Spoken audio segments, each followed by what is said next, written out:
There are numerous healthy suggestions about how to break your fast during Ramadan. The most popular one of all is with a light, warm refreshment. And where do they always have that ready?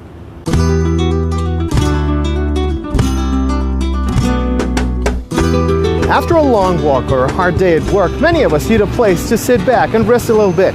In Iran, there are special hangouts for that purpose. Here's one of them.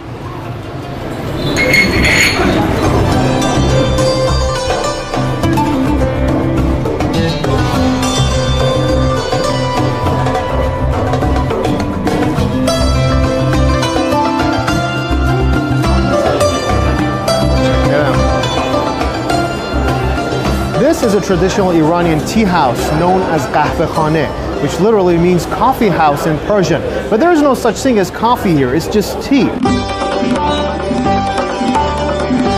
داستان ها هست البته راجع به قهوه خونه یا چای خونه 600 سال تو ایران سابقه داره ولی قهوه را انگلیس‌ها وارد ایران کردن به مزاج ایرانی هم سازگار نبود این بود که اسم موند همون قهوه خونه مونتا چایی مونتا قهوه.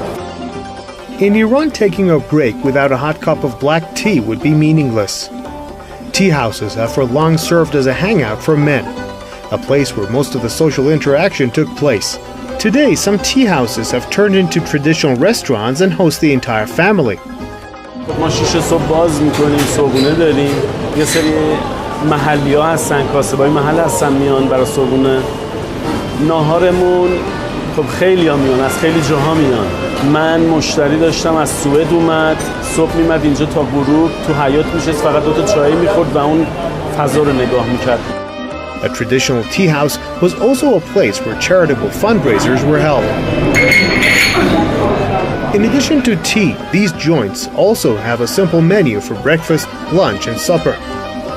An Iranian qahvekhane always has something tasty and cheap for a hungry stomach. Dizi is the most casual and most popular food in Iran. It is usually the only item that exists on the lunch menu in a traditional Iranian tea house. This one is also called a special tea house omelet. It is cooked in a zinc pan, and no matter how hard you try at home, you can't make your omelet taste as good as this one.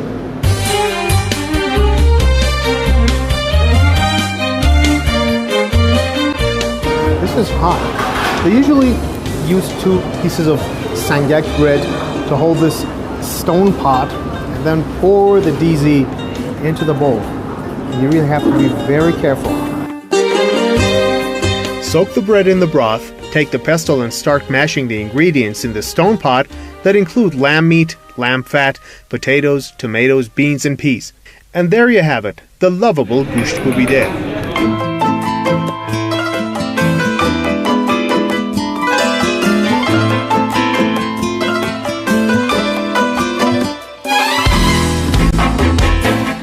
But there are fancier ways to enjoy a cup of tea. Iranians are a nation of nostalgia. Sometimes they do whatever it takes just to refresh some good memories, and one of the best places for that purpose are outdoor tea houses in the heart of nature. Sugar crystals with saffron and freshly brewed black tea on a charcoal samovar. Sometimes a cup of tea is only an excuse for many of us to get away from our daily routines. And indeed, it is in an atmosphere like this that a simple cup of tea turns into an elixir of tranquility. To the eyes of many people in Iran, a samovar like this is a reminder of the good old days. Perhaps the days that grandpas and grandmas used to invite the family over for supper. خیلی شاید ندیده باشن یا نشنیده باشن چای زغالی سماوری که به وسیله زغال ریخته میشه آبش جوش میاد چایش هم دم میکشه اول چایی که میریزن به بزرگتر میدن یا مهمون غریبه‌ای که دارن خیلی هم که فقط برای چای میان عصرا هستش که میان از سر kar اومدن خستن میخوام بیان یه چایی بخورن به قول خودمون خستگیشون از تنشون در بره. Hallo, ik kom uit Nederland. Ik ben hier samen met mijn stiefmoeder gekomen. We zijn naar heel veel verschillende plaatsen geweest in Iran. Waar we thee kunnen drinken, maar dit was echt de mooiste plekken die ik ooit heb gezien. En vooral omdat het een hele mooie uitzicht heeft. En ook omdat de thee veel donkerder is en veel lekkerder dan we in Nederland hebben. Want daar drinken ze meestal lichte thee. Dan bij op verschillende plaatsen. En hier heb ik echt gemerkt dat ze het hier echt goed willen verzorgen.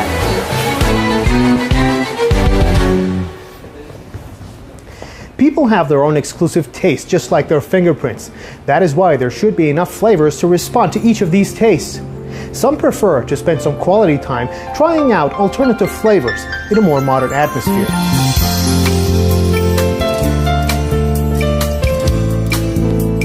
مصرف قهوه توی ایران توی چند سال گذشته فوق‌العاده پیشرفت داشته. تمام قهوه‌های بین‌المللی در حال حاضر توی ایران موجود هست و سرو میشه. فرانسه، اسپرسو، ترک، برزیل، کاپوچینو، موکا، تمام قهوه‌های بین‌الملل هستن. اما خب در واقع میتونم بگم که تمام این قهوه‌ها هم به نحوی به ذائقه ایرانی نزدیک‌تر شدن. شاید یه مقدار ظاهر و طعمشون توی ایران با خارج از ایران این مقدار خیلی کمی متفاوت باشه. And who doesn't want one of these? Just look at it. It is called macchiato with honey. In order to make it, you need to have a lot of practice and talent. I hate to ruin it, but in order to drink it, I have no other choice. I have to steer it. Just remember, don't try all of these together at home. I'm Mehdi Kazemi for Iran.